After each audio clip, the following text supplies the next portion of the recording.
I am the Tofu Golem. Please enjoy the video. You start right away.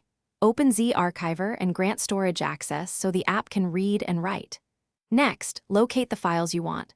Long press one item to enter multi-select mode, then tap others to include them. Once selected, choose the archive action from the floating menu or top icon. You do this now because selection defines archive scope. Making precise choices prevents unnecessary space use and speeds up the compression that follows. Once done selecting, you configure how the archive is made. Pick Zip for wide compatibility or 7Z for smaller output. This matters because format affects size and compatibility. Then set compression level, faster versus higher compression, and optionally split the archive into sizes like 100 MB for easy transfer. If you need privacy, add a password and choose AES encryption. Make sure to label output name and destination. Those choices control retrieval and sharing later. Tap Create and watch the progress bar. Compression can take seconds or minutes depending on size and settings.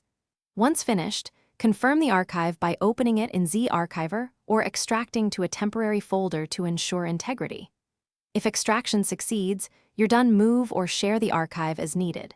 If something goes wrong, check that Zarchiver has storage permission, ensure enough free space, and try compressing smaller batches. Corrupted source files can also.